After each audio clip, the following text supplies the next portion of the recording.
Muy buenas tardes a todas. Mi nombre es Noemí, he sido una de las formadoras de Solidaridad Internacional en estos cursos, así que agradecer también a Soli esta oportunidad de haber trabajado y participado con ellos, que ha sido una experiencia maravillosa. Y esta tarde pues tengo además la suerte de estar aquí acompañando en la mesa a Manu Casal Ladeiro. Él es de Baracaldo, aunque es de familia gallega y actualmente sigue viviendo allí, en Galicia. Es informático de profesión y activista a todos los niveles, cultural, social, político. Llega un momento en su vida que empieza a investigar con el tema del cenit del petróleo y se asocia con otros compañeros y compañeras en la asociación Véspera de Nada, donde continúa trabajando actualmente. Ha participado junto con Carlos Taibo en el libro de crecimientos, lo que hay que cambiar en la vida cotidiana, y también ha sido coordinador de la guía del descenso energético en Galicia con Véspera de Nada. Él concretamente también es el autor de Nosotros los Detritívoros, libro publicado en 2014, y La izquierda ante el colapso de la civilización industrial, que se publicó en 2015 en gallego y el año pasado en español, y que será el tema que hoy aborde en esta conferencia, y también es coordinador de la revista 15-15-15. Entonces le voy a dar a él la palabra, nos va a contar un poquito y después abriremos un turno de preguntas. Bueno, muchas gracias. Y como es de rigor, empiezo con los agradecimientos. Intentaré hacerlo rápidamente. En primer lugar, por supuesto, a vosotros, a la gente de Solidaridad Internacional Andalucía, a la Soli, que, como decía Moisés, y especialmente a él y a Marcos, que han sido un poco los contactos que me han implicado en esta aventura, ¿no?, tan interesante que habéis hecho por aquí. Y por supuesto eso, agradecerles la invitación y a todas las personas que os habéis acercado a participar, ¿no?, porque no se trata solamente de escuchar. Luego, a ver, comenzando por esta misma conferencia, que a mí no me gusta hacerlas así unidireccionales, prefiero hacerlas más interactivas y que sea más un diálogo. Y entonces pues quiero agradeceros ya de antemano vuestra participación y vuestra presencia aquí. Por supuesto también a Casa Sáhara por acogernos y a todas las entidades que han hecho posibles pues estas acciones formativas tan interesantes, como por ejemplo la Agencia Andaluza de Cooperación. Como os decía, voy a intentar ser breve y os quería pedir disculpas si no estoy muy lúcido, porque casi no he pegado ojo esta noche. Y una de las consecuencias de eso es que uno no encuentra muy bien las palabras para explicarse. No sé si os ha pasado alguna vez. Entonces, bueno, y que también iré más lento de lo habitual, eso igual hasta es beneficioso, porque la última vez me echaron la bronca porque iba demasiado rápido. Bueno, voy a comenzar brevemente explicándoos un poquito cómo fue la historia de este libro, que esta es la versión en gallego que mencionaba antes Manuel, y que ahora se conoce más en castellano. Y luego entraré brevemente a hablar un poquito de los contenidos, sin detenerme demasiado, para luego centrarme en algunas cosillas que creo que nos podrán dar pie a debatir y que seguramente luego seguiremos durante el Open Space reflexionando sobre ellas. Bien, yo no tenía en absoluto el proyecto de hacer este libro. Esto fue casi un accidente, pero un accidente que, bueno, mucha gente me ha agradecido que sucediera y que alguien tenía que escribirlo y me tocó a mí. Pues yo, bueno, me siento honrado y me siento casi como una especie de instrumento en manos del destino. Alguien tenía que escribirlo. Bueno, pues me ha tocado a mí. Y los primeros responsables fueron los que me invitaron a escribir un artículo sobre este tema en una revista que casi diría que es semiclandestina. Incluso yo mismo me cuesta encontrarla en Galicia.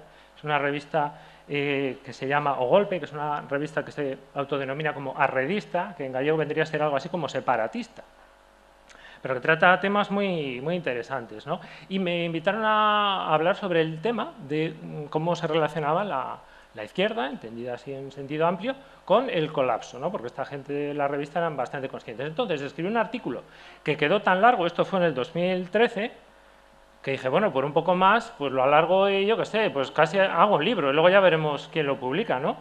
Y de hecho, pues bueno, me animé, hablé con una pequeña editorial gallega que se llama Corsarias y en principio había una respuesta muy positiva Y bueno, yo me lancé, amplié el artículo, empecé a recopilar todo tipo de información y esto, pues bueno, se prolongó el año 2014, el 2015, la editorial no acababa de sacarlo, no acababa de sacarlo. A todo esto, el responsable de la editorial participa en un partido político. No, con esto no quiero decir nada, pero bueno, por un lado yo pensaba que sería positivo, pero al final yo creo que fue perjudicial. Y llegó un momento en el que yo consideré que no podía esperar más ese libro para ver la luz. O sea, que si lo había escrito tenía que ser para compartirlo y que diese pie a ese debate que dice el subtítulo, ¿no? Apuntes para un debate urgente. Y entonces nos decidimos a lanzar un crowdfunding, un micromecenazgo colectivo a través de Internet. Lo hablé con los compañeros de Véspera de Nada y nos lanzamos. Y a finales de 2015 hicimos una pequeña tirada, 275 ejemplares, uno de los cuales pues leíste tú, y prácticamente, claro, como pasa con el crowdfunding, se agotó, ¿no? Y bueno, a partir de que se agotase, pues intentamos la idea de una segunda edición, lo intentamos con alguna otra editorial gallega y tal, para sacarlo en... O sea, si sabes que el gallego tiene como dos ortografías, dos maneras de escribirse, y lo intentamos con una editorial que publica en ortografía portuguesa, por si de ahí podíamos quizás llegar al público portugués, brasileño, etcétera, pero por ahí las cosas tampoco avanzaron mucho. Y entonces ya inició la andadura lo que es la versión en castellano, que aprovechamos para no solamente traducirla, sino también meter cosillas interesantes, es decir, hay contenidos en la versión en castellano que son un poco más de actualidad que la edición en gallego. Con La Oveja Roja, tuvimos la suerte con ellos, no nos pasó como con aquella editorial gallega, porque bueno, no sé si al final lo dije, lo autoeditamos desde Véspera de Nada, pero en el caso de la edición en castellano, pues ha sido con La Oveja Roja, mínimamente revisado y actualizado. Bueno, hasta ahí un poco la historia que quería que supieseis de cómo fue el nacimiento, el origen de este libro.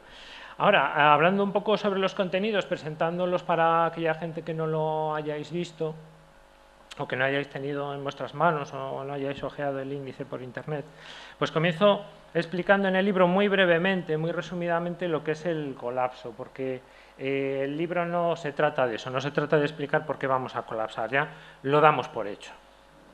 Entonces, sí que, a ver, brevemente, sí que me dedico a definirlo y ahí tiro mucho de Joseph Tainter y explico que el colapso no es más que la disminución brusca de la complejidad de un sistema. Es decir, no tiene por qué ser el apocalipsis. Luego, si queréis, podemos entrar a debatir lo que es el colapso y lo que no lo es, porque parece mentira, incluso entre los colapsistas no nos ponemos de acuerdo en lo que es el colapso, ¿no? Por ejemplo, con Emilio Santiago Muiño, que salía ahí en el vídeo, que es un hombre que aprecio muchísimo y que, por ejemplo, pasado mañana también me han invitado a hablar en Móstoles y no acabamos de ponernos de acuerdo en lo que es el colapso. Entonces, bueno, yo aquí digo, ya de partida, os voy a decir lo que yo entiendo por un colapso, para que luego no se me malinterprete, ¿vale?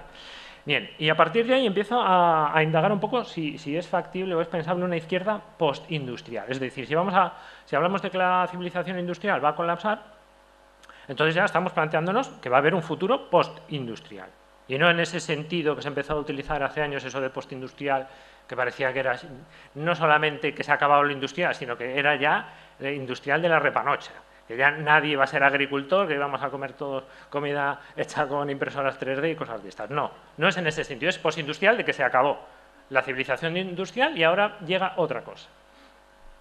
Entonces, empiezo ahí en este capítulo a desmontar o intento desmontar algunas concepciones o lugares comunes en la izquierda, empezando por la obsesión con el crecimiento, el tema del progreso, la productividad, de dónde viene la productividad siempre creciente, de cualquier sector, ¿no? El papel de la clase trabajadora, el papel del empleo, esa obsesión de hacer del empleo una bandera, un objetivo en sí mismo. También el estado del bienestar, que parece que es un objetivo irrenunciable para la izquierda, pero que, tal como yo intento explicar en el libro, parte del colapso se va a llevar por delante ese estado del bienestar o se lo está ya llevando. ¿Cuáles son las prioridades, ¿no?, de una política de izquierda? También el papel, por ejemplo, de la renta básica, que igual es una de las partes más polémicas del libro, porque parece que es una de las cosas más vanguardistas y más avanzadas de buena parte de la izquierda en todo el Estado. Y bueno, yo la verdad es que, a ver, hay rentas básicas y rentas básicas, pero la que se suele presentar como una opción maravillosa, yo no la veo ni siquiera factible a largo plazo. Y entonces lo explico también en el libro. bueno, acusaciones que no suelen hacer de determinismo ecológico, intento también rebatirlas o matizarlas, y sobre todo el tema de la tecnolatría, es decir, esa adoración por la técnica que nos va a salvar de cualquier cosa, que es algo que comparte la izquierda con la derecha y que incluso es hasta más tecnólatra a veces que la derecha. Que, por cierto, uno de esos desmentidos, que yo titulo así con ciertas frases, ¿no? Y una de ellas es: no podemos decirle esto a la gente.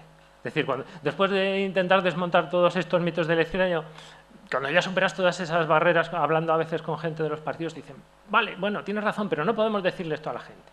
Pues eso ha quedado desmentido precisamente en una reciente encuesta que hicieron unos investigadores de la Universidad Autónoma de Barcelona, que yo creo que no se le ha dado el suficiente bombo, pero que lo merece, que venía a demostrar que más de un tercio de la población española, si le pones a elegir entre seguir buscando el crecimiento económico o renunciar a él para ser sostenibles, más de un tercio de la población estaría dispuesta. Entonces, ¿qué nos están contando de que no es posible? Bien, otra parte del libro habla un poco sobre el negacionismo, los obstáculos psicosociales, eso de decir, no podemos concebir el colapso, o luego lo concebimos pero no somos capaces de asumir las consecuencias. Entonces yo eso lo he intentado un poco dibujar como un negacionismo, digamos, que se organiza por capas. Es decir, tendríamos una capa política, es decir, un negacionismo, unas dificultades para asumir el colapso en el nivel político, otras en el nivel sistémico, otras en el nivel cultural, cognitivo, evolutivo, etcétera. Es decir, ahí estamos, si rascas en una de esas capas te encuentras con un obstáculo en la otra y en la otra y en la otra, es muy difícil. También, por supuesto, el cortoplacismo, que es una cosa que nos está llevando directamente o nos ha llevado directamente al colapso. Hablo también del uso de la energía en la sociedad como una adicción y como tal que tiene en sí misma obstáculos inherentes para ser superada, como le sucede a cualquier persona adicta, a cualquier sustancia o cualquier fenómeno. Y bueno, también hablo, por ejemplo, de las fases del trauma, esto de la ira, la negación, la negociación, la aceptación, etcétera, cómo se podría aplicar a esto. Y bueno, también de otros aspectos como podría ser la colonización mental, que viene a ser que creemos más a veces desde la izquierda en los poderes del capitalismo que los propios capitalistas. Y eso es hasta qué punto estamos metidos, como decía Yayo Herrero, se nos ha metido ese modelo en nuestras mentes, ¿no? Y en la siguiente apartado del libro hablo un poquito de la adaptación postindustrial de algunas corrientes que suelen estar muy mezcladas con la izquierda, ¿no? Porque hablo un poco de la izquierda en general, pero luego me centro en algunas de esas izquierdas, ¿no? Y hablo, por ejemplo, del soberanismo. Especialmente me centré, lógicamente, al comenzar el libro editándose en Galicia, me centré en el soberanismo gallego, pero se puede aplicar a cualquier otro soberanismo o nacionalismo, independentismo, como le queramos llamar. También toco un poquito el tema del feminismo, cómo le toca esto del colapso, desde mi punto de vista, que es un punto de vista seguramente muy poco fundado.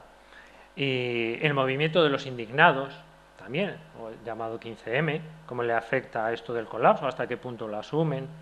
Y también toco otro que para mí es muy importante, que es el tema del pacifismo, ¿no? Porque el colapso, si a una cosa nos lleva, o dicen, mucha gente teme que nos lleve, es al conflicto, a todos los niveles, tanto dentro de los propios países, las propias clases sociales, como entre países. Bien. También hablo de las mutaciones previsibles en el capitalismo moribundo, que bueno, podemos entrar más adelante si queréis en ellas, no quiero detenerme demasiado en esto. Luego también analizo algunas propuestas políticas que me parecen especialmente conscientes del colapso.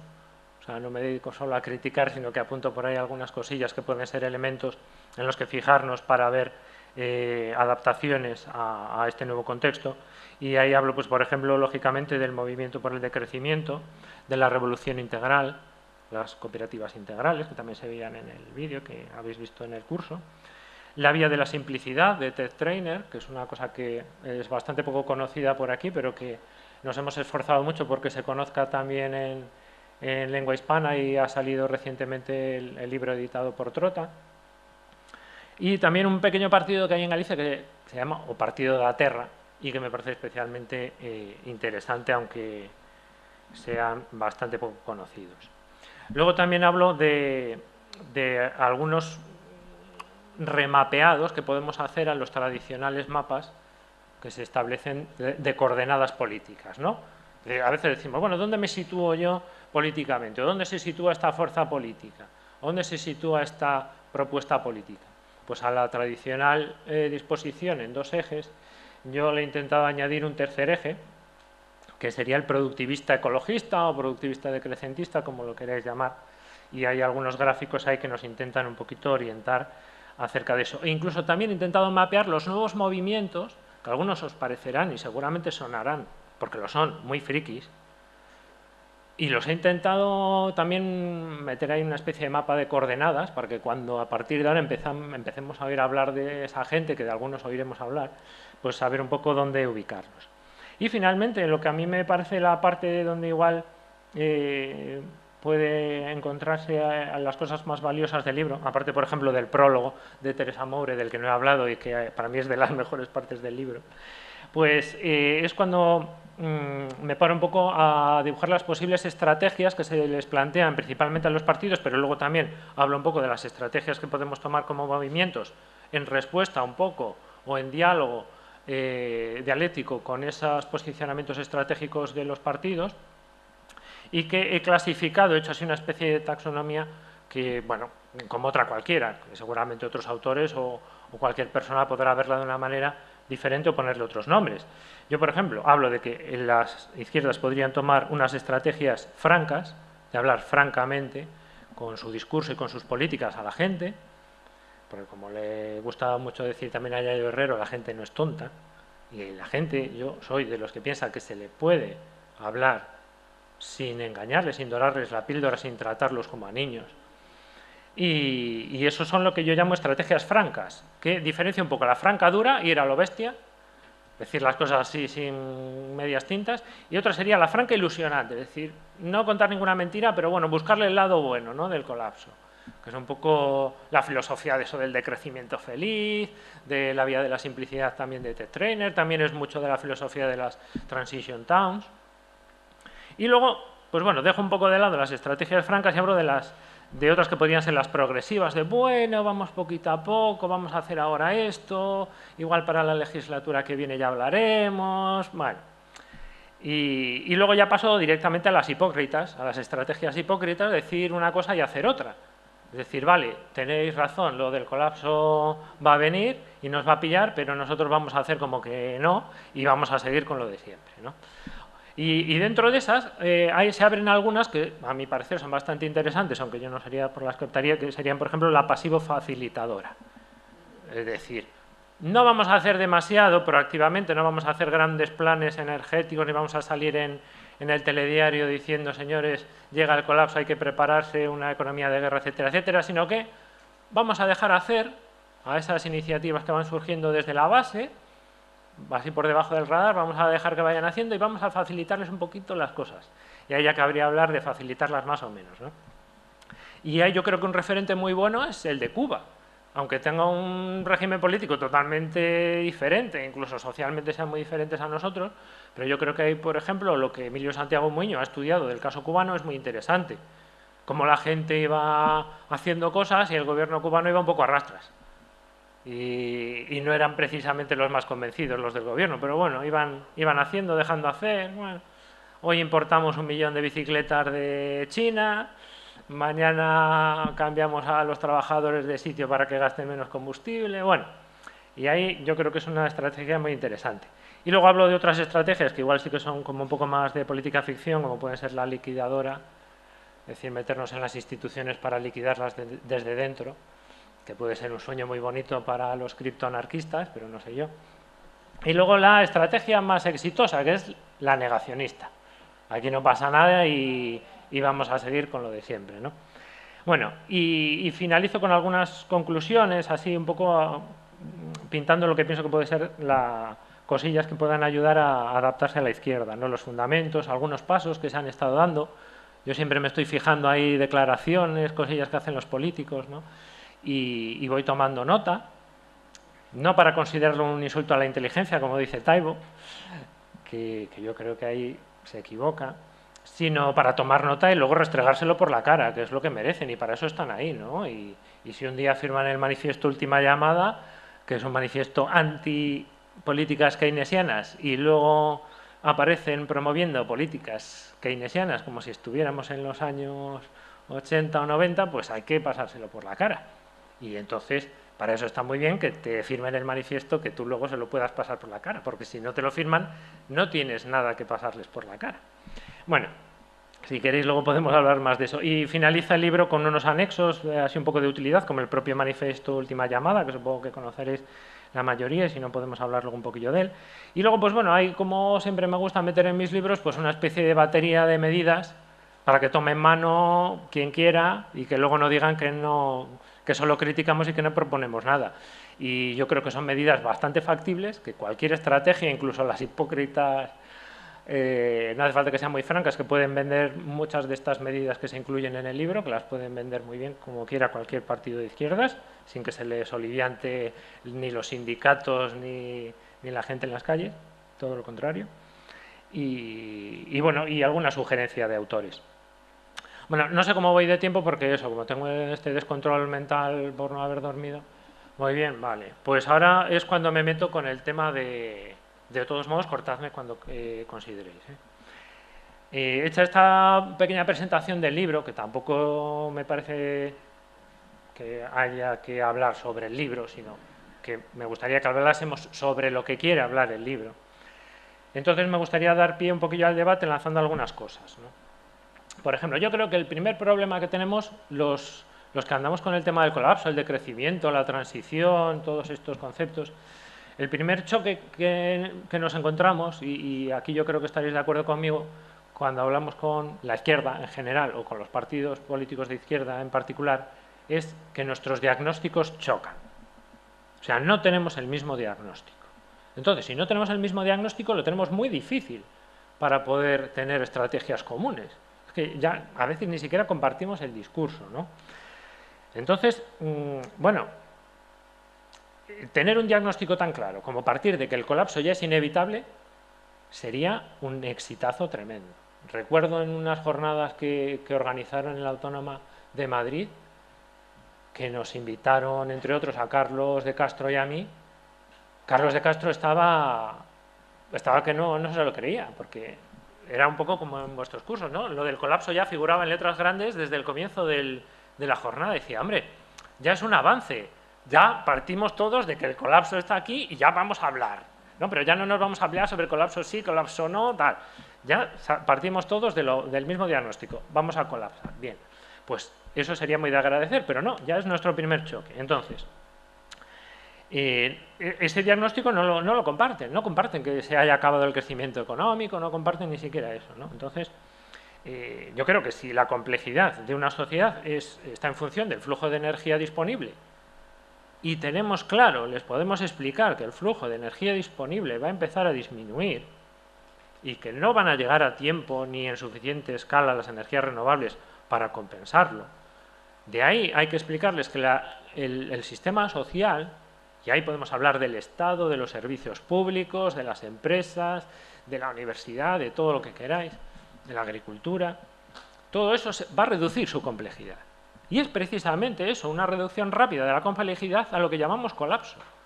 O sea, que no piensen que es Mad Max. No, es simplemente que se va a reducir la complejidad. Vamos a tener menos de todo.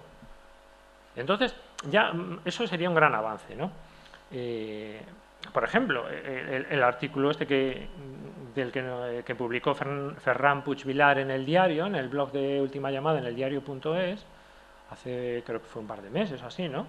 Del último informe del Hills Group, que bueno, prácticamente nos venía a decir que en cuestión de 15 años que ya la energía neta del petróleo habrá desaparecido. Entonces, son unas conclusiones demoledoras que nos vienen continuamente en un goteo de informes y de estudios de la ciencia, y que es lo que les tenemos que plantear para tener un diagnóstico común, ¿no?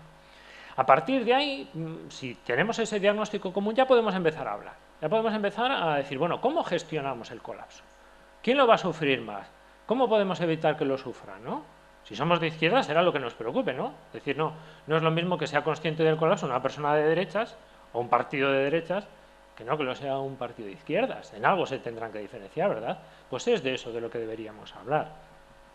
O incluso hasta podemos verlo, pintarlo como una oportunidad revolucionaria para tener una sociedad, como dice el título del libro de Ted Trainer, una sociedad más sostenible y más justa.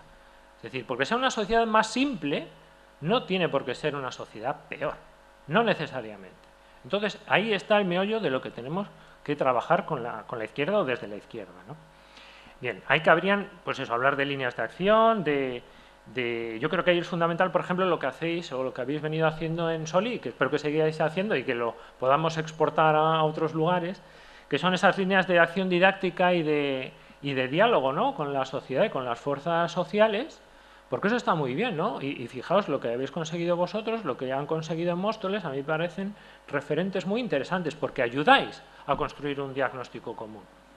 Solo se puede construir así, o sea, no lo haces ni con una charla, ni con un libro, hay que estar dando y dando y dando y dando, y con unos y con otros, y esos luego que vayan extendiendo el tema y que lo vayan sacando en sus propias organizaciones. Oye, pues yo estuve en un curso que explicaron esto y esto y tal, y va a haber otra edición del curso y lo puedes hacer por internet y mírate este vídeo y tal, y estar ahí machacando, haciendo evangelismo, puro y duro, sí, sí, evangelismo, del Apocalipsis. Bueno, sobre eso, si queréis, también podemos hablar, ¿no?, sobre la metáfora religiosa de hacer evangelismo del Apocalipsis. Bueno, entonces esa es un poco la línea más interesante, porque nos va a ayudar a resolver ese nudo gordiano de que no compartimos el diagnóstico. Y a partir de que rompamos eso, se nos van a abrir todas las puertas a actuar. Y necesitamos hacerlo muy rápidamente. No es el momento aquí, yo creo, de dar ningún tipo de datos técnicos que justifiquen eso. Ya habéis estado en el curso viendo un montón de información. Y, bueno, yo siempre suelo dar una referencia que a mí me parece muy clave, que es la de Dennis Meadows, que es uno de los autores supervivientes de Los límites del crecimiento, que cuando se cumplieron los 40 años de aquel libro, él, ya sabéis, en Los límites del crecimiento, era un programa de ordenador que modelizaba el comportamiento del sistema metabólico mundial, etcétera, le han seguido metiendo los datos y se han dado cuenta de que, por un lado, han acertado enormemente en lo que era uno de los escenarios que yo decía, ¿qué sucederá si no se hace nada? Por mucha gente dice, no, es que ellos predecían que tal. No, ellos no predecían, ellos le metían unas variables al ordenador y iban sacando escenarios diferentes.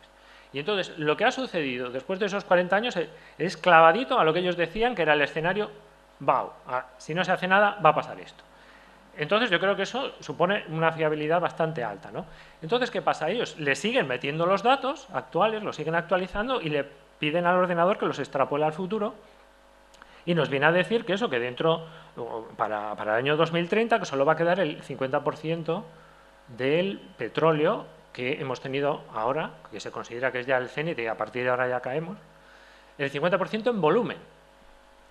Yo eso, con un cálculo muy simple, lo multiplicas por la energía neta prevista, la evolución de la energía neta, y te queda el 15% de la energía neta del petróleo.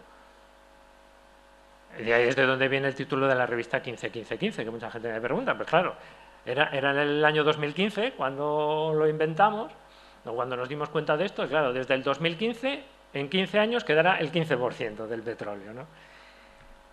Y entonces a mí eso me parece un dato muy importante, ¿no? Y yo es uno de los pocos que suelo dar cuando menciono esto, porque bueno, tampoco soy científico y yo me fío de gente como esta que además han demostrado que el tiempo les ha dado trágicamente la razón. Y Dennis Meadows es uno de los que dice hay que renunciar a la palabra sostenibilidad porque eso fue posible durante estos 40 años que nosotros íbamos avisando, pero como no se nos hizo caso, ni a ellos ni a otra gente que vino después, ya no es posible la sostenibilidad, ya nos vamos a dar el batacazo. Y ahora la palabra clave es la resiliencia. Por eso me parece tan importante que hayáis centrado en torno a ella estas estrategias formativas, ¿no? Yo creo que es la clave. O sea, no hay que... Yo soy de los que opino que no hay que entrarles a los partidos de izquierda hablando de la sostenibilidad, de la ecología, del medio ambiente, no. Colapso y resiliencia. O sea, nos la vamos a dar, ¿qué vas a hacer para preparar a la gente? Porque si no, seguimos en esos... es como el día de la marmota, o sea, siempre es igual, la sostenibilidad, y parece, ¿y para cuándo? ¿Para cuándo? ¿Para cuándo? No, mira, lo del colapso es ya, tenemos aquí estas fechas que nos está dando la ciencia, y la resiliencia tiene que ser para allá también, porque la tienes que construir a tiempo, ¿no? Bien.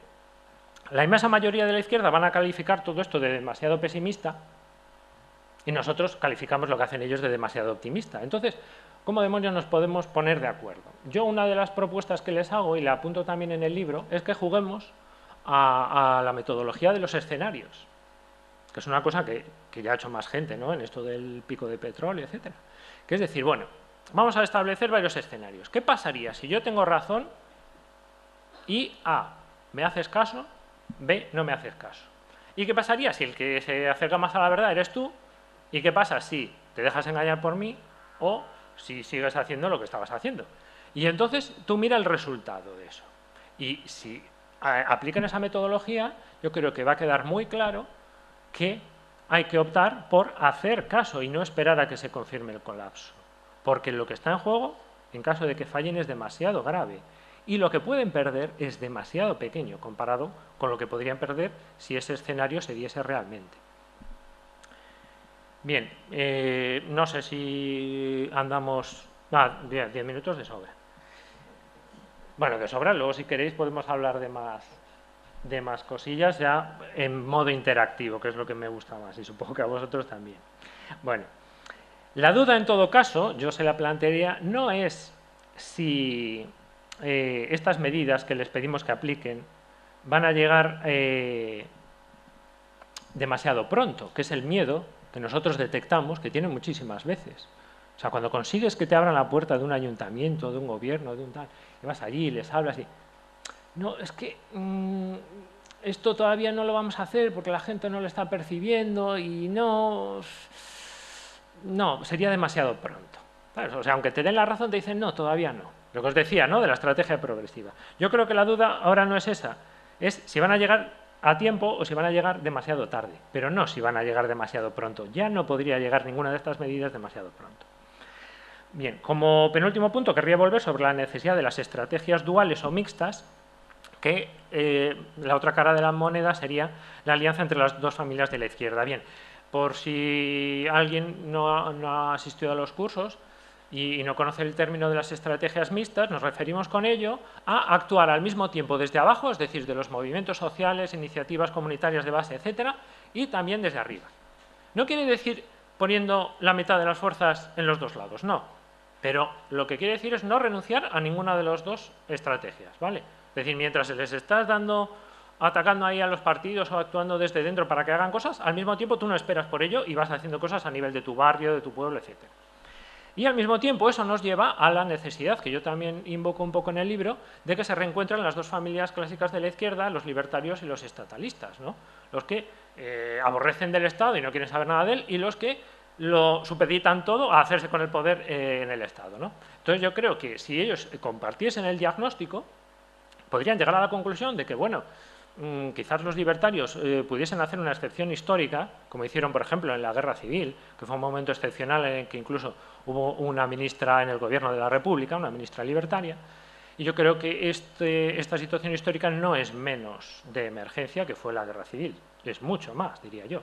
Y, por otro lado, los socialistas estatalistas podrían abrir un poco la mano y dejar que existiese una especie de copoder y que no fuese el Estado el que monopolizase toda una serie de cosas, sino ser más tolerantes y permitir que haya un poder paralelo desde la base, ¿no? Porque eso nos permitiría, un poco aplicando lo de la permacultura, que supongo que aquí habrá bastantes practicantes y amigos de la permacultura, que una misma función te la ejerzan varios elementos de tu sistema, por si uno falla. O sea, es pura resiliencia, la estrategia dual es pura resiliencia. Bien, y termino dejando dos preguntas en el aire. La primera es, si no es la izquierda la que tiene la capacidad de mirar un poquito más adelante de los 4 años dichosos del plazo electoral y del rendimiento económico de las empresas, por ejemplo, que es aún más corto, ¿quién lo va a hacer? Y la otra es, si no es la izquierda quien intenta canalizar con la verdad por delante y un discurso y unas propuestas radicales la inevitable frustración, porque va a haber una gran frustración y una gran ira social, un resentimiento social tremendo con la mentira que nos han vendido todas estas décadas, diría yo, o siglos, podríamos remontarnos, del progreso perpetuo, que ya está surgiendo por todas partes y que ya lo estamos viendo. Si no la aprovecha la izquierda, ¿quién lo va a hacer? Yo creo que ya estamos teniendo suficientes avisos por todas partes de quién está aprovechando ese discurso y esa y estas propuestas radicales antisistema. ¿Por qué la izquierda no se atreve? Y aquí os voy a dejar con una pequeña anécdota. Hace no mucho hablaba con un viejo militante de la izquierda, en concreto creo que fue militante de la Liga Comunista Revolucionaria, en los finales de la dictadura y comienzos de la transición. Y este hombre, pues hablando con él de estas cosas, me decía sin ningún tapujo: yo no tengo problema en votarle a un partido nazi si me resuelve mis problemas. Y otro día me decía: a mí, como me quede sin pensiones, como ahora desaparezcan las pensiones y todo lo que he cotizado yo en mi vida, agarro la escopeta. O sea, y esto lo dice una persona que ha militado en la izquierda en los tiempos más duros. Vale que con el tiempo la gente cambia, pero a mí esas advertencias me dan mucho miedo, porque sé que hay mucha gente que piensa así, y no solamente la gente que podamos pensar que son de derechas, cuidado. Y bueno, y con esto yo creo que podemos dar pie ya a la interacción, si os parece. Mi pregunta es sobre un tema que creo que nos interesa precisamente por el diagnóstico que hacemos del colapso. A ver si lo consigo resumir. Tú has dicho que vamos a una disminución de la complejidad, a una regresión del sistema. Yo plantearía que podemos ir a una mayor complejidad del sistema. Y voy a dar un dato. En ecología sabemos desde los años 70 que no solamente es importante el flujo de energía y la circulación de materiales, sino cómo es la organización que procesa el flujo de energía.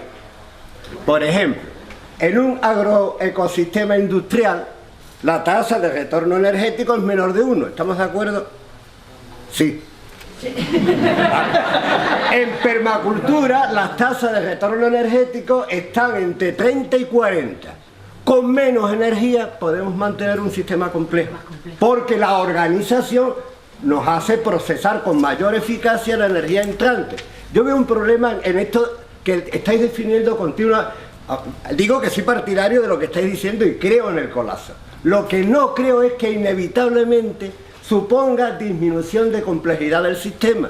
Y creo que esto es importante de cara al debate con los partidos políticos, de cara al debate con la sociedad, porque entonces estamos vendiendo esperanza en que vamos a mayor complejidad y no a una regresión.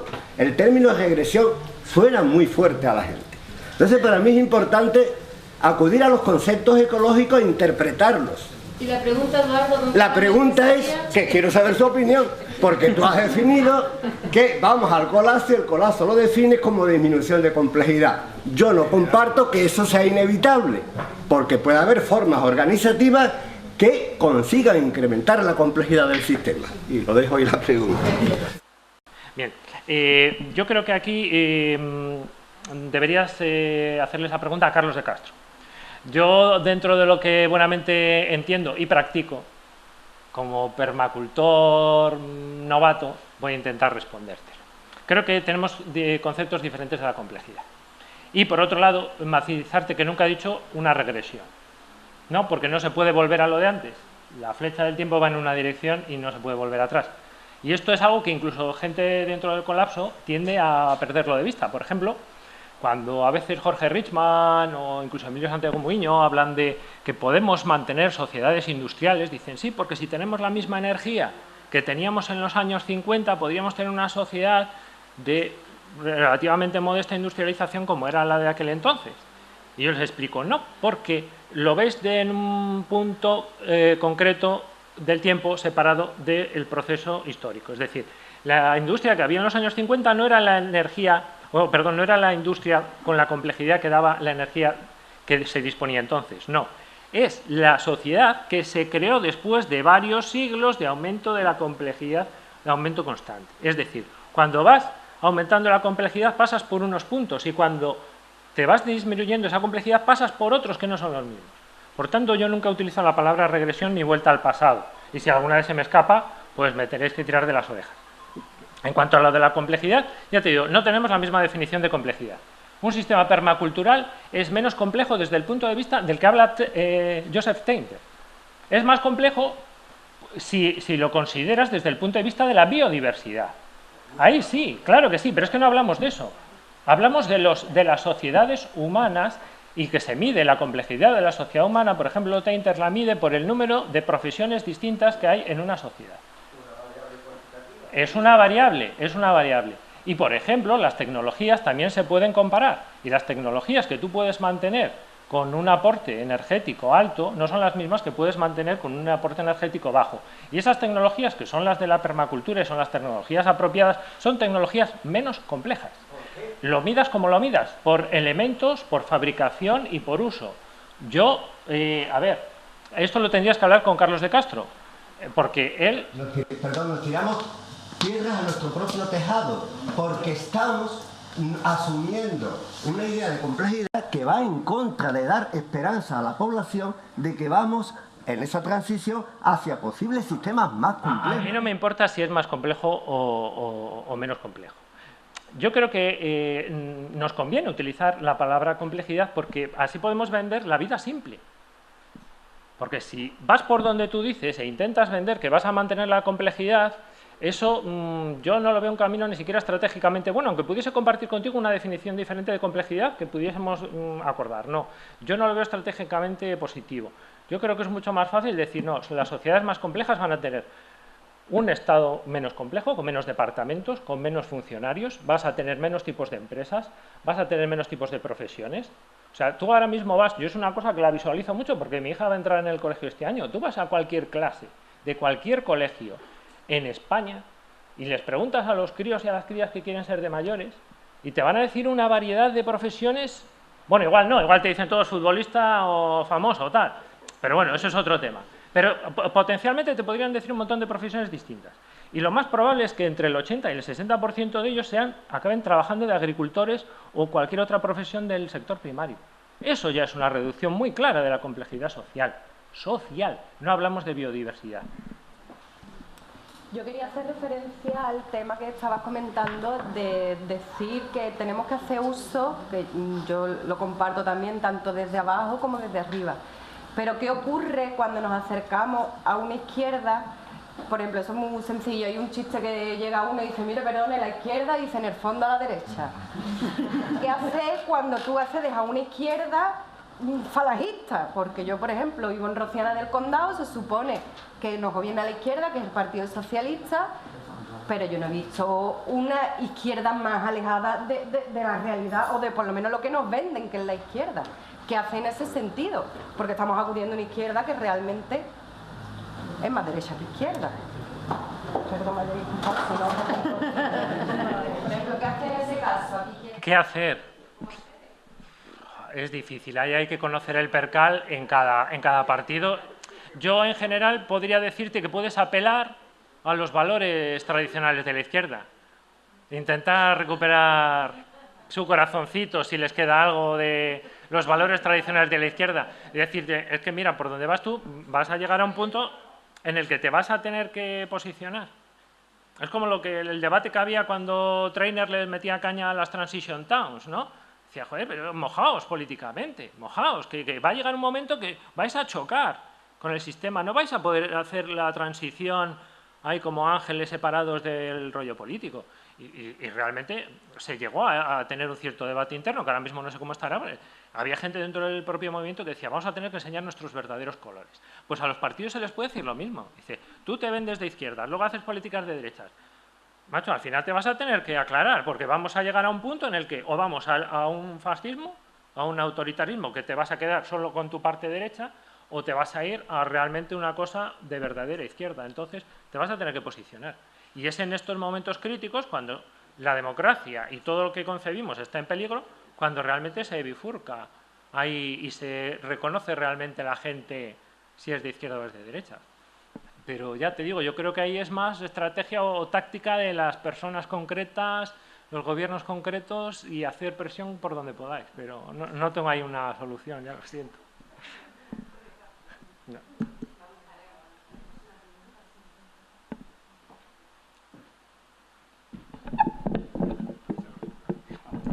Va a ser rápida, vamos. Es también una pregunta parecida a la que ha hecho la compañera.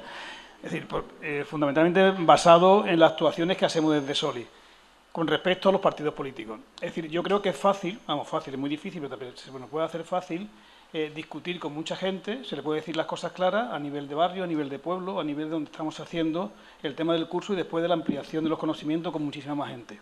Cuando llegamos a hablar con algunos de los dirigentes de los partidos políticos, cuesta muchísimo más trabajo. Primeramente, porque yo digo muchas veces que hay muchísima gente dirigiendo los partidos políticos, ¿no?, desde el PSOE para la izquierda, todos, de la llamada izquierda, que de la derecha no nos reunimos, en la que mi opinión es que leen bastante pocos libros y además creo que no tienen posicionamiento sobre un montón de cuestiones. Y además lo que son la esencia que se ha dicho siempre de la izquierda que tú has apelado, no están nunca, o no la tienen ahora.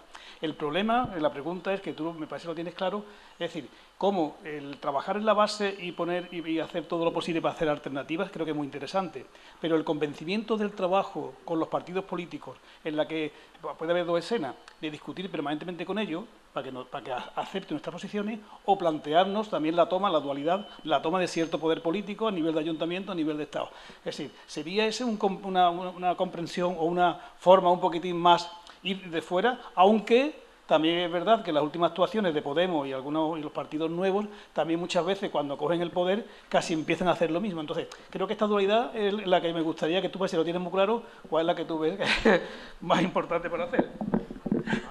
Es una muy buena pregunta porque yo creo que nos lo planteamos todos, ¿no? Yo no milito, yo tengo un partido minúsculo que creamos hace tiempo en el País Vasco y que nunca ha tenido actividad, pero quiero decir que yo más allá de eso no milito, ni tengo carné, ni estoy metido en ningún partido de estos, ¿no? Yo creo que hay que intentarlo de la manera más eficiente. A mí me gusta verlo siempre con esa visión de permacultor y buscar la eficiencia energética de todo. Y yo creo que si ya tienes a alguien que ya está ahí, o que ya tiene una maquinaria, como puede ser Podemos, o como puede ser alguna candidatura municipal, llama a su puerta. Porque con un pequeño esfuerzo, si consigues que suene la flauta y que des con una persona que tenga un poco mentalidad abierta o que tal, has podido hacer con muy poquito esfuerzo unas cosas bastante importantes. Y si, por ejemplo, en tu ayuntamiento o en tu comunidad autónoma o donde sea, ves que no existe ese tipo de puertas a las que llamar, entonces igual haya que ir directamente a la otra estrategia y crear una candidatura radical y que intente tomar ahí el poder. Como puede ser igual un poco la estrategia que han hecho en Móstoles. En Móstoles, un poco por lo que yo conozco, ellos hicieron una estrategia formativa con todo el movimiento social mostoleño, que era muy potente, y de ahí surgió ganar Móstoles, y de ahí surgen ahora esos concejales picoilers y colapsistas que primero no estaban en el gobierno y cuando vieron que el PSOE de Izquierda Unida se colgaba, yo creo que sobre todo el alcalde del PSOE, se colgaba todas las medallas de lo que ellos hacían con su apoyo crítico al gobierno, dijeron, hombre, pues para eso nos metemos en el gobierno. Y entonces entraron. ¿Vale? Pero fue un poco esa otra estrategia, como ellos vieron que los partidos que había en Móstoles, que no tal, crearon uno. Entonces, a nivel, por ejemplo, local, puede ser muy eficiente, porque igual ya tienes el colectivo, ya tienes la formación hecha, y realmente constituir una agrupación de electores o un partido un poco te cuesta. ¿Sabes? Eso en determinadas ciudades puede ser, hay que analizarlo sitio por sitio, viendo de qué manera, con las fuerzas que tú tienes. Claro, tampoco es lo mismo igual las fuerzas que podéis tener vosotros con las que podamos tener, por ejemplo, en mi ayuntamiento en Galicia, que hemos creado AMES Postpetróleo y somos 4. Damos caña como si fuéramos 40, pero somos 4. Y entonces, ¿qué quieres que te diga? Allí crear un partido como que nunca se nos ocurriría. Aunque bueno, más partidos de los que hay ahora mismo representados en nuestro ayuntamiento yo no he visto nunca ni en el Parlamento italiano, pero bueno, esa es otra historia. Y entonces yo analizaría la estrategia sitio por sitio.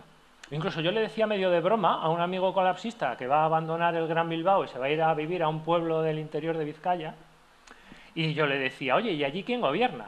Y me decía, pues están empatados el PNV y la izquierda abertzale. Y yo, empatados, eso es muy interesante. ¿Cuántos vecinos sois? ¿Por qué? Porque se puede utilizar una estrategia, que yo la llamo la estrategia mini, porque la utilizó un amigo nuestro, que no es nada colapsista, que es nacionalista de izquierdas, pero de la vieja guardia, y que en el pueblo de mi madre, en Boimorto, también pasaba lo mismo, estaban siempre empatados el PSOE y el PP. Y él era del bloque nacionalista galego. Y entonces sacaron un concejal. Y fue el PSOE, le dijeron, oye, Mini, ¿nos aliamos y les quitamos a estos el gobierno? a los del PP le dijeron, vale, pero de alcalde yo. Y le salió bien, si no fuera por un trasfuga del PSOE. Sí, ahora vuelve a gobernar el PP. Es decir, en los pueblos pequeños, en los que con muy poco esfuerzo te juntas 4 y puedes conseguir marcar una diferencia, como puede ser esa, y que, por ejemplo, se empiece a oír hablar de ese pueblo que nunca se había oído porque empiezan a hacer cosas rarísimas para prepararse para el colapso, puede tener una repercusión que alcance muchísimo más allá del pueblo. Por ponerte un ejemplo, ¿eh? Pero en cada ciudad habría que analizarlo. Habría que analizarlo en cada lugar. Carlos.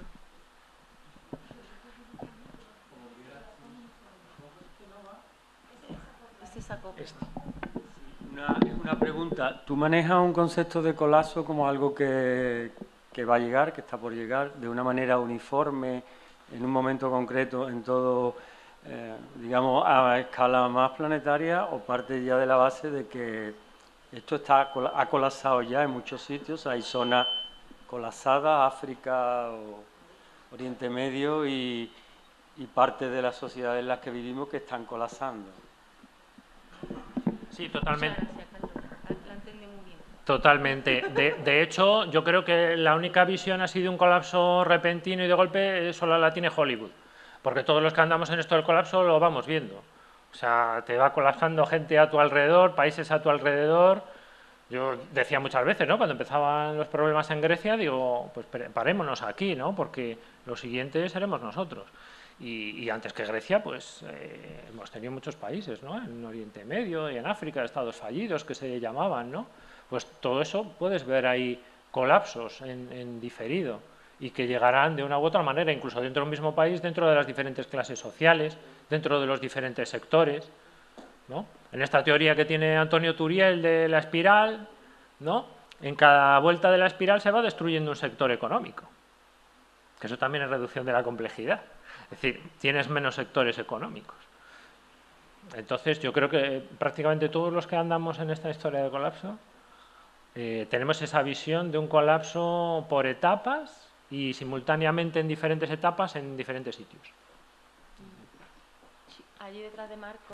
Quería preguntarle, visto que el discurso de la izquierda, el discurso decrecentista, no es capaz de llegar a las zonas rurales, si no cree que es extremadamente importante un diálogo urbano-rural para que se llegue a una estrategia con la que abordar esta resiliencia que nos va a hacer falta. Y por otra parte, me gustaría preguntarle si cree que la Administración Comunal de Recursos Naturales, es decir, los montes comunales de Galicia o las comunidades de regantes de aquí de Andalucía, pueden ser en el presente y en el futuro una herramienta útil y efectiva para afrontar este tipo de problemas a los que nos vamos a ver abocados. Muchas gracias. Sí, pues me gusta también que hayas tocado el tema y a tu segunda parte de la pregunta te doy un sí total. Y yo creo que ahí estamos de acuerdo todos, desde Luis González Reyes a Muiño, Richman, Ted Trainer, todo el mundo está de acuerdo en eso. Claro, unas zonas tienen más ventajas que otras. No todas las regiones tienen, como en Galicia, una tercera parte del territorio, como tú sabrás, en monte comunal. Muchas veces la gente ni lo sabe, no sabe ni que tiene allí un monte común, porque no les hace falta, claro. Entonces, la respuesta es sí. Donde haya bienes comunales, los commons, que llaman los ingleses, usarlos. Donde no los haya, recuperarlos. Y donde no se puedan recuperar, crear nuevos. En todas las áreas, no solamente en el monte. También a nivel de conocimiento, a nivel de tecnologías, ese mismo concepto se puede aplicar a muchísimas cosas. Y ahí sería una fortaleza enorme para esas estrategias desde abajo, como las que dice Ted Trainer, como las que abogan, pues eso, los ecocomunalistas, los ecolibertarios, etcétera. Ahí tienes un poder increíble. Y tu otra pregunta, lo del diálogo urbano-rural y que la izquierda y el decrecimiento no son comprendidos, sí, posiblemente muchas veces pequemos de un lenguaje inadecuado. A mí me gusta mucho, por ejemplo, la estrategia que usó tradicionalmente el zapatismo, que cambiaron totalmente el lenguaje y hablaban de lo mismo que podían hablar los marxistas clásicos, pero con el lenguaje de los indígenas. Y yo creo que eso lo tenemos que aplicar a los indígenas de aquí. que somos nosotros, que eran nuestros abuelos, ¿no?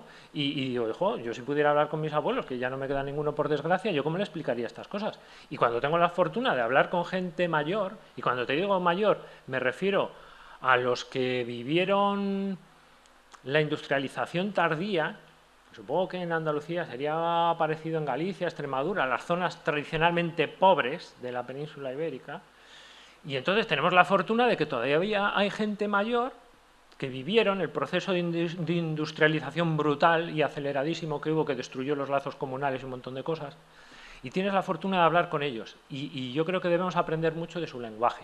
Y por supuesto, el diálogo urbano-rural es fundamental. Yo no soy de los que crean que las grandes ciudades tengan futuro. Ahí diverjo bastante de la opinión también de Emilio Santiago y de Jorge Richman y otra gente.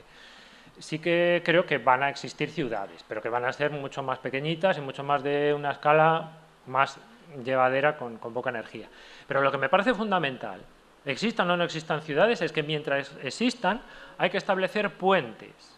Puentes para dos cosas. Por un lado, para facilitar la huida de la gente que quede barrida por el sistema, los excluidos del sistema en la ciudad, gente en paro, gente excluida, a hacerles un camino para que recuperen y vuelvan a recuperar el campo, para que vayan a recuperar aldeas, a irse a trabajar tierras comunes y tal. Tiene que haber instituciones que hagan de vehículo, de puente, y que tengan una cabeza en la ciudad y otra en la aldea.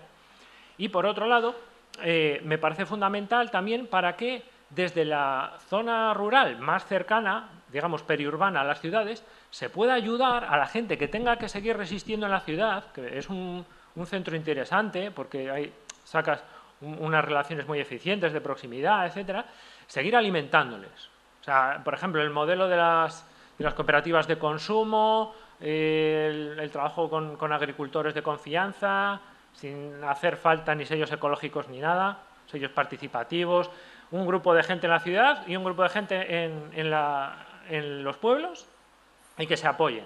Los de la ciudad que les aseguren un medio de vida a los del pueblo, y los del pueblo que les aseguren un alimento a los de la ciudad, y que estén circulando de la manera más eficiente posible los alimentos y el saber, etcétera. Y ese mismo viaje de ida de los alimentos puede ser el viaje de vuelta de una gente que diga, oye, pues yo ahora voy a dejar de ser consumidor y me voy a ir a producir con vosotros, a vuestra cooperativa, por ejemplo. Entonces, un diálogo para la acción me parece fundamental. Entonces, pues, muchísimas gracias. A vosotros. Y le paso la palabra.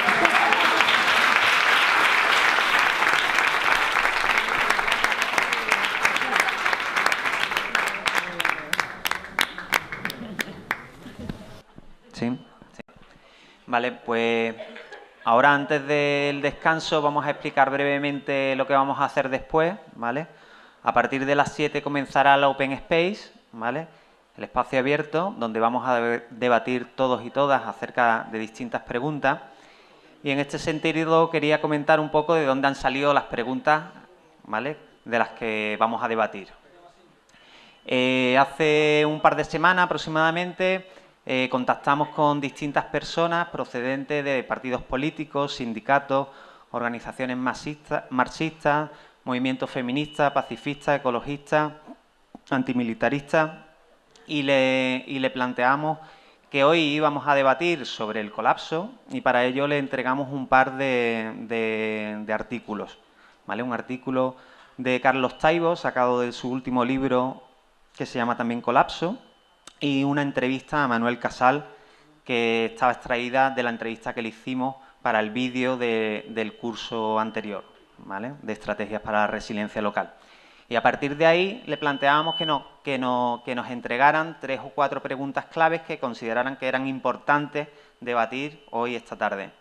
Entonces hemos recibido cerca de unas 60 preguntas. De esas 60 preguntas las intentamos agrupar, sacamos 30 y después se las hemos devuelto y las han priorizado.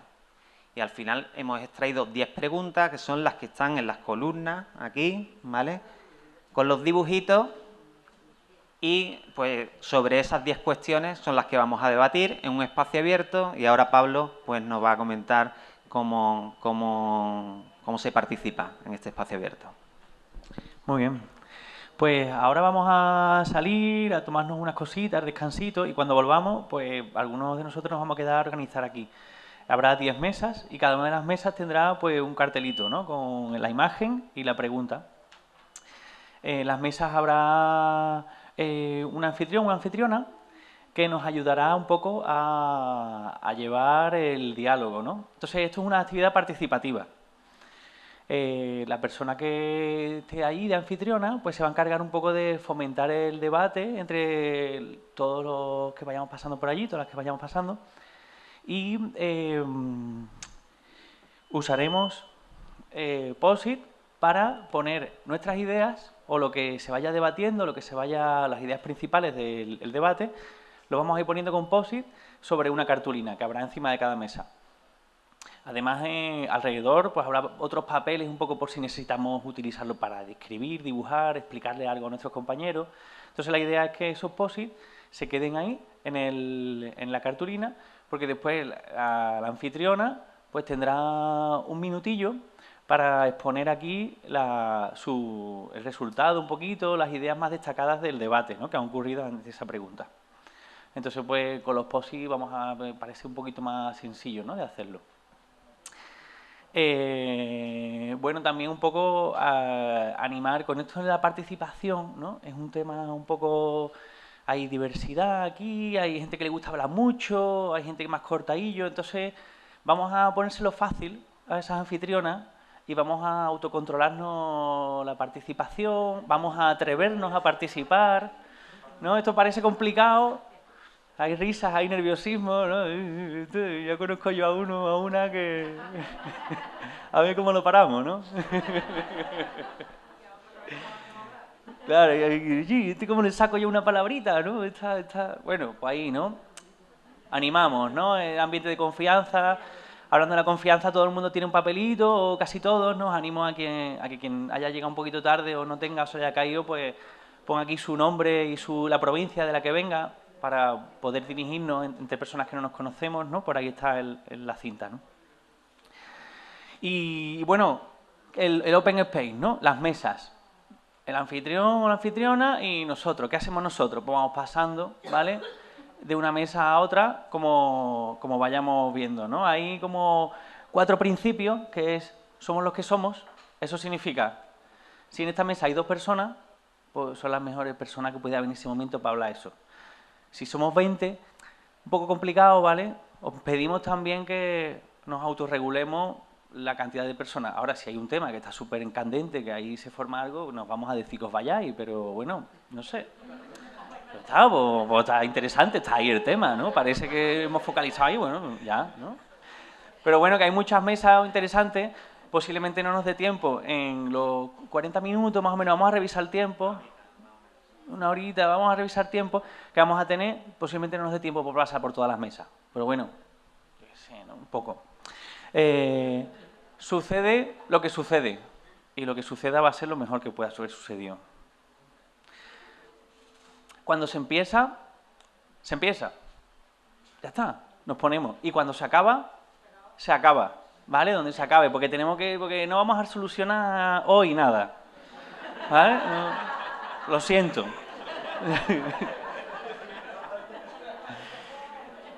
Y bueno, y la ley más importante, ¿vale? Esto de las mesas, la ley de los pies. Os vais a encontrar que no va a haber ninguna silla. A lo mejor dejamos alguna por si alguien, por lo que sea, dice, no, yo es que me tengo que sentar por tal, pues la coge libremente, pero el resto de las personas, ni sillas, ¿vale? Entonces, si yo estoy en un sitio y siento que no aporto, o siento que no me estoy llevando nada, cojo mis pies y me voy a otra mesa. Y ya está, ¿vale? Entonces, bueno, posis y tal. Ahora salimos, dejamos esto libre, os pedimos de hecho que pleguemos la sillita, que la arrinconemos por ahí. Espera. ¿Sí? Un momento, por favor. Hay ganas ya de salir. El baño está abajo, sé que me lo iba a preguntar, pues ando por la escalera. Vale. Y bueno, con esto de los roles, aquí unos animalitos, ¿vale? Hay gente que se dedica a mariposear, ahí de mesa en mesa, eso está bien. Hay gente que se dedica a polinizar, ¿no? Como la abejita que va, ostras, mira, en esta mesa han dicho esto, no sé qué, no sé cuánto, ¿vale? Está bien. Y hay otros que están ahí como una vaca rumiando y profundizando en el tema. También está bien, o sea, no... Haced lo que queráis, ¿vale? Open space. Que cuando... vuelvo a esta de cuando se empieza, se empieza. Aunque tengamos el cafelito, aunque tengamos la galleta, aunque tengamos ahí... Entramos, ¿vale? Porque de pronto vamos a empezar y así tú puedes estar con un cafelito y con tu galleta ya en la dinámica. Esto es open, incluso para eso. ¿Sí? ¿Alguna duda? Pues antes de irnos, decir que ahí a la entrada va a haber una galletita y infusiones, ¿vale? Y también al fondo vais a ver que hay una mesa con libros, ¿vale? Y está nuestra compañera Paqui, y que es el momento, si queremos adquirir alguno de los libros, como el de Manu u otros muy interesantes, ¿vale? La silla nos está indicando Moy por ahí, en este huequecito.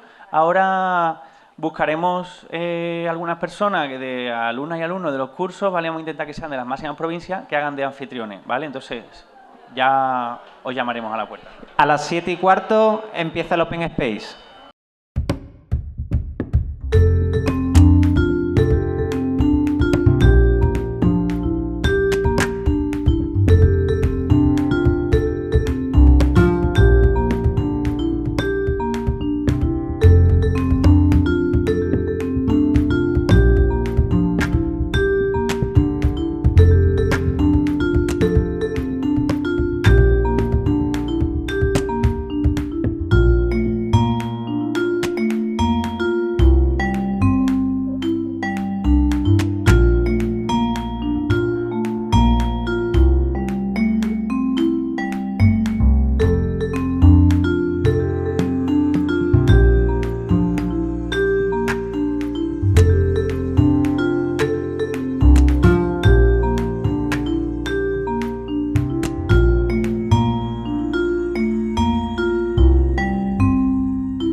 Han de ser los trabajadores de las fábricas los que se empoderen y participen de ese proceso. Y si se ha de suprimir la dirección patronal estratégica capitalista y después transformarla, habrán de ser los trabajadores los que se empoderen y los echen. ¿Qué planteamos tal como están ahora mismo los sindicatos para que puedan participar de alguna forma en un proceso de transición?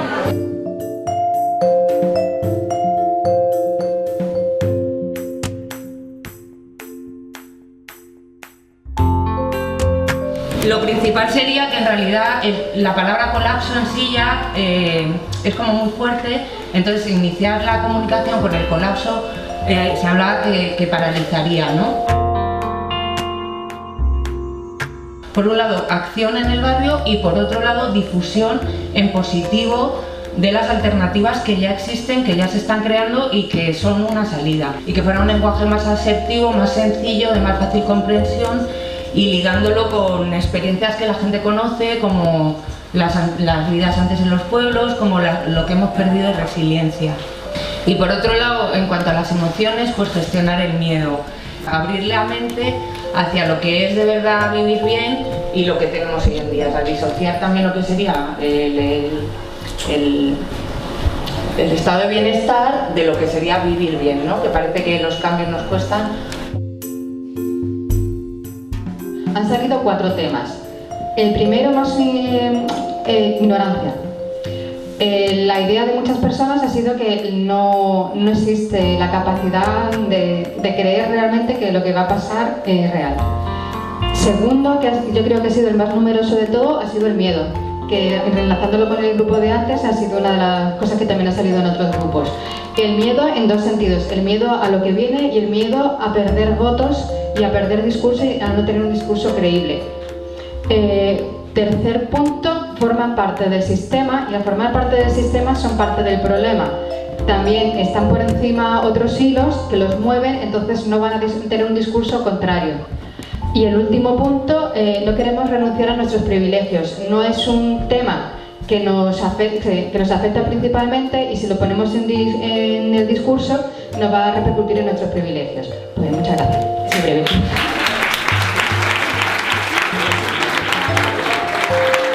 más o menos todo el mundo coincidía que la idea de lo femenino está en todo y tiene que tratarse como una cuestión transversal, pues 3 ideas clave: poner en valor el papel reproductivo frente al productivo. Esto ha dado pie a hablar del tema de la crisis de los cuidados, que debería haber estrategias a nivel estatal que apoyen económicamente para que el tema de los cuidados deje de ser un papel fundamental de mujeres, que las mujeres puedan alcanzar otros papeles de protagonismo. Discriminación positiva como estrategia. Entonces, bueno, al fin y al cabo hablamos de números 50-50, y que haya una representatividad del 50% no significa que las mujeres que están en esos papeles tengan el mismo poder o su palabra sea escuchada de la misma forma. Se ha hablado también del tema del lenguaje integrador, y hablando del lenguaje integrador, aquí al fin y al cabo en mi discurso estamos hablando de mujeres y hombres, y hay otros colectivos, entonces eso es una cuestión que también se tiene que tener en cuenta. Y el tema de la energía, que sería muy interesante poner mujeres y hombres en círculo, porque hablamos mucho de los roles de género, pero más o menos es una cuestión de energía, y al fin y al cabo estamos hablando de personas. Han salido soluciones concretas.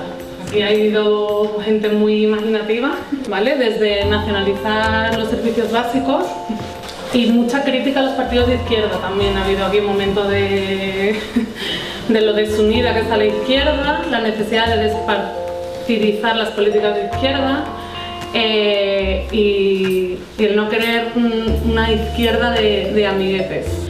No podemos exigir unas políticas coherentes si como sociedad civil no nos empoderamos y exigimos que las políticas sean acordes con nuestras necesidades, ¿no? La importancia de fortalecer la comunidad. Si desde las instituciones no se crean ideas nuevas, por lo menos que se apoyen las ideas que se están creando a nivel comunidad. Dos ideas fundamentales: una, que tienen que reinventarse. Alguien ponía quitarse la venda, ¿no? Es decir, no asociar siempre el tema de empleo con dinero, regularización del mismo, van también siempre juntos. Básicamente lo que hemos concluido es que podrían ser una herramienta útil, puesto que son estructuras que ya existen, puesto que a lo largo de la historia pues, han servido para mejorar las condiciones laborales en unos momentos muy extremos, y que si son partícipes del colapso y de la necesidad de transitar, pues podrían reconvertirse, ¿no? En ese sentido, incluso hemos aportado algunas propuestas concretas de cosas que ya están haciendo los sindicatos. Un compañero planteaba en Austriega, por ejemplo, los sindicatos de la construcción, que se negó a participar en la construcción de viviendas de lujo en zonas que podrían ser zonas verdes y tal, y planteaban otro tipo de construcción alternativa, viviendas sociales, etc. Hemos planteado también, por ejemplo, como sectores que ya están colapsados, como puede ser de la minería, por ejemplo, del carbón, cómo necesariamente los sindicatos no pueden seguir apostando por defender esos puestos de trabajo que más tarde o más temprano van a desaparecer, y plantear ellos mismos cómo hay que hacer ese tipo de reconversión, cómo formar y utilizar a esos trabajadores para hacer otro tipo de tareas más eficientes, ¿no? Y bueno, hemos concluido con que, bueno, alguien decía que lo mejor era que se disolvieran, ¿no? Que ya no tenían sentido los sindicatos. También por ahí se han apuntado en varios momentos que el sindicalismo tradicional cada vez defiende menos a mayor número de trabajadores, puesto que se ha quedado fundamentalmente para las grandes empresas, donde hay muchos trabajadores, donde tienen convenios colectivos, donde hay, y para el funcionariado, ¿no? Y entonces hay un amplio sector, el sector de los cuidados, en fin, los trabajadores en precario, que los sindicatos ni los huelen, ¿no?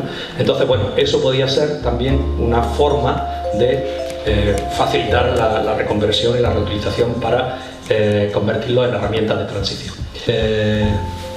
Recuperar la esencia, convertirse en interlocutores de las personas trabajadoras ante un nuevo orden social laboral. Es decir, podrían tener un papel, pero lógicamente reinventándose y adaptándose a la nueva situación de transición. Se utiliza el dinero como un bastón para generar autoconfianza en las personas, entonces pues se hablaba de una transformación más individual, como potenciando las capacidades de las personas para que tengan confianza fuera de ese apoyo económico, ¿no? En el que nos solemos dejar caer. Luego me ha empezado a hablar también sobre...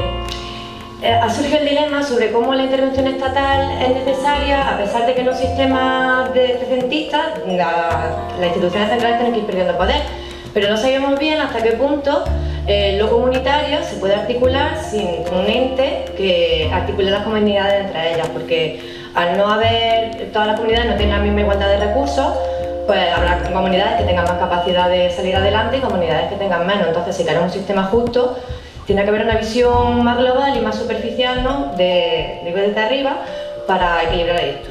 Entonces, se hablaba también de monetarizar los costes ambientales de las empresas para que los productos vengan tasados con ese tipo de costes, pues, por su huella de carbono, por la distribución, en fin, porque no tomamos naranjas de Argentina. Y en ese sentido, cuando se encarezcan este tipo de productos que no son sostenibles, que no son justos también a nivel laboral, a nivel de desarrollo, pues podríamos acceder a otro tipo de productos más locales, más ecológicos, agroecológicos, en igualdad, porque a día de hoy en el mercado los productos no compiten en igualdad. La injusticia es como que es más barata. Bueno, aparte de cuestiones más sociales, como más generales, como el de crecimiento o trabajar sobre lo local, también otra forma de transitar hacia un sistema capitalista más justo sería acercando el lenguaje a, como ya ha salido en otras... Vale. Acercando el lenguaje, que eso ya se habla en otro lado, y también planteamos la posibilidad de aprender desde la práctica. No solo es necesario los discursos, sino también la práctica. Si ejecutamos en los colegios huertos o tal, pues se aprende sin tener que elaborar un discurso demasiado académico. En la estrategia de... ya, esto es corto. En las estrategias de relación para poner en el centro el colapso del debate, ¿vale? Pues hemos dicho una transformación profunda del sistema educativo y pasar de lo individual a lo colectivo. Estamos en una sociedad muy individualizada, tratar de colectivizar más las cuestiones. Y a la hora de construir un relato común sobre la transición, han surgido cuestiones muy interesantes, como que, y he tratado de organizarlas como, primero, escuchar los problemas de la gente y ponerlos en el centro de la acción con soluciones fácilmente entendibles, y después afrontar los problemas cotidianos, porque tenemos unos discursos como muy elaborados. Ya termino. Y bueno, pues siempre hay alguien que tiene problemas con la factura de la luz, para dar alternativas, o por ejemplo este tomate no sabe a nada, ¿no? Pues ir acercando esos discursos a las necesidades sentidas. Y ya está. Entonces, resumido en tres cositas, sería, en primer lugar, pues a través de la concienciación. Sabemos que ya muchos políticos que están de izquierda arriba no tienen esa concienciación del colapso, entonces desde los movimientos sociales habría que trabajar en ello, por ejemplo a través de la educación, con programas como proponían de comunidades escolares jóvenes en transición, que es una idea muy bonita. O, por ejemplo, también que los propios movimientos pasaran a hablar con los políticos antes de las elecciones para incluir, ¿no?, sus iniciativas en los programas que luego ellos presentan. Luego, otra medida sería crear espacios vinculantes de encuentro, ¿no?, y crearlo de forma real. Por ejemplo, que fuera obligatorio que entre los partidos políticos de un ayuntamiento y los movimientos hubiera una reunión mensual, por decir un ejemplo, ¿no?, y que de esta manera se pudieran autorregular y comunicar unos con otros. Y en último lugar, claro que se demandaba muchísimo, y es donde la gente más propuso ideas, que las instituciones o los partidos políticos que estuvieran en el poder facilitaran toda la infraestructura, por ejemplo dando bancos de tierra o los propios locales y espacios que a muchos movimientos sociales les hace falta, etc. Y luego también modificando la legislación, de manera que si se quiere reunir o formar un movimiento social, pues que no te lo pongan difícil, ¿no? Y la última, alguien que lo veía como que muy negro, pues dice que es que no se puede directamente crear esa sinergia, ¿vale? Y eso sería. Pues lo que han salido es un debate sobre cómo afrontar esa visión común, y hay tres ideas fundamentales. La primera es pasarnos de una visión individualista del sálvese quien pueda y me salvo yo y los demás que apechuguen, a otra más colectiva de o nos salvamos todas o no se salva nadie. Pues empezar a ver de qué manera se puede construir esa solución colectiva. La primera es buscar un diagnóstico común, es decir, no sabemos, no tenemos una definición común de colapso, no tenemos una estrategia ni una metodología común para ninguno de los movimientos o luchas, aunque haya muchas parecidas, pero parece ser que no hay una visión en común que sirva para seguir adelante. A partir de ahí ha salido un debate muy interesante sobre que antes de buscar un diagnóstico común lo que hay que hacer es encontrarse. Es decir, tenemos que encontrarnos, tenemos que buscar espacios de diálogo, espacios para encontrarnos, espacios para buscarnos. Y sobre todo, yo lo siempre resumo en empatizar. Es decir, hace falta dejarse las siglas en la puerta. Hace falta ponerle corazón a lo que decimos. Hace falta un mínimo de tiempo para encontrarnos, mirarnos a los ojos y decir, oye, tenemos problemas, no nos encontramos bien, tenemos que salir adelante y tenemos que buscar estrategias comunes. A partir de ese encuentro en común, lo que ha salido ya es una serie de ideas que se pueden resumir en crear redes. Es decir, hay que participar, hay que buscar estrategias de participación que permitan crear redes, pero esas redes pueden ser de distintos niveles. Pueden ser de nivel geográfico, pueden ser de nivel sectorial, pueden estar influenciadas por el enfoque de género. Es decir, crear redes a distintos niveles. Y con esas redes empezar otra vez a encontrarse, ver qué tenemos en común, qué estoy haciendo yo, qué estás haciendo tú, y a partir de ahí ver qué puntos nos unen y qué puntos nos diferencian. Y como tenemos muchos más puntos en común, podemos llegar a esa misión común que la que queremos. Muchas gracias. La verdad es que me ha costado la vida hacer una estructura de todas las respuestas porque han ido en muchísimas direcciones. Algo que creo que sí que se puede salvar es que veíamos que había una relación doble para, digamos que incluirlo en la agenda política. Hay dos factores importantes, uno que salga de o sea, qué ocurre dentro de la población, y dentro de esa población pues hablaríamos de la movilización, ejemplos como el que estamos hoy aquí ya reuniendo, el hecho de que la gente se mueva, que empiece a hablar de determinadas cosas, empieza a ejercer una presión que obliga a que después esto sea trasladado a los distintos programas políticos, ¿no? Después hay otro tema que es el del ejemplo, ¿no? Cómo se transmite el ejemplo de lo que se está haciendo en determinadas iniciativas y cómo este ejemplo tiene la capacidad de generar contagio y por tanto ese contagio después generar una presión de la que hablaba antes, ¿no? Y luego, bueno, hablábamos del ejercicio personal que han tratado otros compañeros antes en sus intervenciones. Y después, aquí estoy hablando de qué ocurre dentro de la población y luego qué ocurre dentro de la política para poder incluir dentro de sus programas, ¿no? Y dentro de su agenda, pero digamos que afrontando los dos principales retos, que son el primero, un segundillo, el de no generar rechazo cuando se habla de determinadas temáticas que pueden sonar escabrosas y por tanto pues no interesa incluirlas porque se pierde votos, y luego cómo se puede dar importancia, ¿no? a determinadas, y hablábamos del papel, se habla mucho del papel de los medios de comunicación, ¿no? La necesidad de establecer una comunicación asertiva, cómo se puede contar la parte ilusionante del cambio, cómo se puede hacer una apología de la felicidad simple, ¿no? Y desde ejemplos ilusionantes. Y luego también había por ahí otra cosa que era cómo se podría englobar, o sea, cómo a la hora de transmitir distintas problemáticas que son todas patas de una misma mesa y que ahora mismo no se perciben como un problema común desde los medios de comunicación cuando se habla de energía y de problemas de los cuidados, no se aborda desde un mismo discurso, de manera que se pierde esa percepción de que todo es un problema común, ¿no? Entonces el que empezara a sonar esa idea de colapso, no sé si con la palabra colapso, pero sí como problema común, vale, llevo 2 minutos, pues eso, vaya, que hace falta englobar todo dentro de una misma idea. Pero realmente yo creo que tendremos que centrarnos en el presente, pero para actuar ya rápidamente, ¿no? Y entonces hay gente que opina que no son tanto las nuevas instituciones, sino de decir vamos a cambiar todo, sino de reorganizar, reformular las que ya existen, o por ejemplo, no solamente mirarlo desde la institución, sino como desde la misma persona.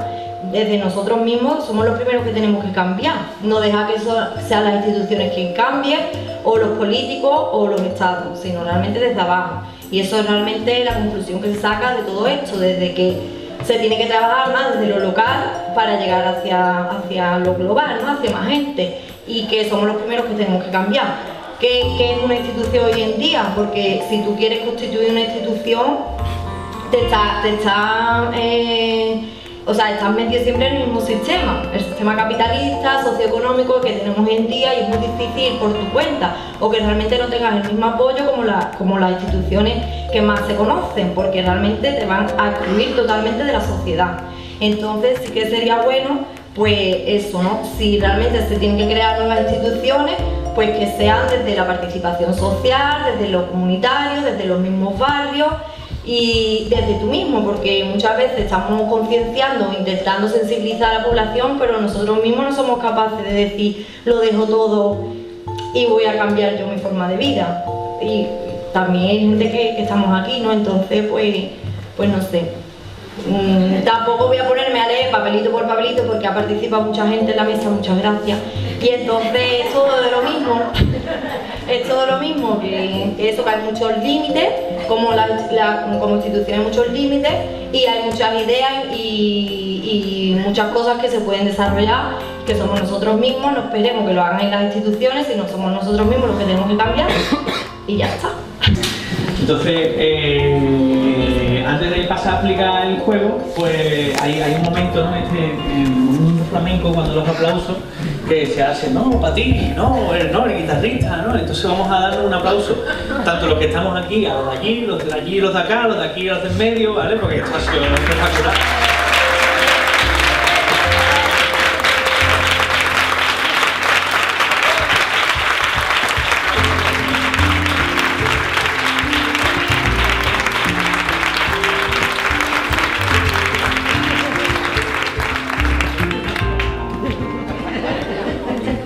Esta otra parte que viene ahora es también muy importante, ha tenido mucho peso dentro de las sesiones y es el pingüino.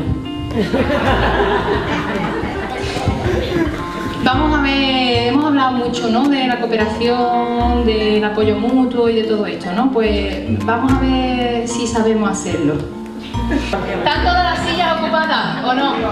Ahí hay una libre, ¿no? Ahí hay una silla libre, está bien que esté libre, ¿vale? Mira, los pingüinos normalmente, todo el mundo lo habrá visto, ¿no? Tienen así las patitas así como cortitas, ¿no? Y llevan las alitas así como pegadas aquí, ¿no?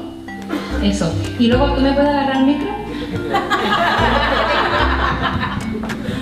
Ese. Y entonces van caminando muy lentito pero muy decididos, ¿eh? Y van como sin doblar las rodillas buscando una silla vacía, ¿eh? Y si el pingüino se sienta, pues ha ganado.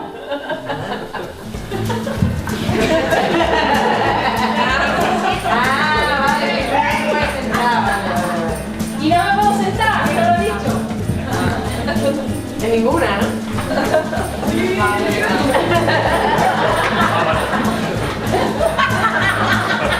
Me queda.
Hay que poner más sillas para tirar.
Bueno, muchas gracias. Vamos a continuar un poquito compartiendo, ahora un poquito más informalmente. Os invitamos a ir a la casa del Pumarejo. Si no sabéis dónde está, pues haremos un grupito para ahí, pero estamos aquí al lado, súper cerquita, ¿vale? No olvidéis apuntaros, por favor, los contactos en la cartulina y recoger las sillas, por favor, para plegar. Y un momentito, porque... Un momentito. Tenemos la palabra... Un segundo, nada más. No, como hablé al principio de la jornada, y este es el final, creo, por lo menos por lo que me ha parecido a mí, ha sido muy interesante. Yo creo que si vais la mitad de contento que salgo yo de esto, creo que hemos conseguido bastante todo lo que queríamos hacer. Así que muchas gracias, y ahora por la noche nos toca divertirnos aún más. Venga.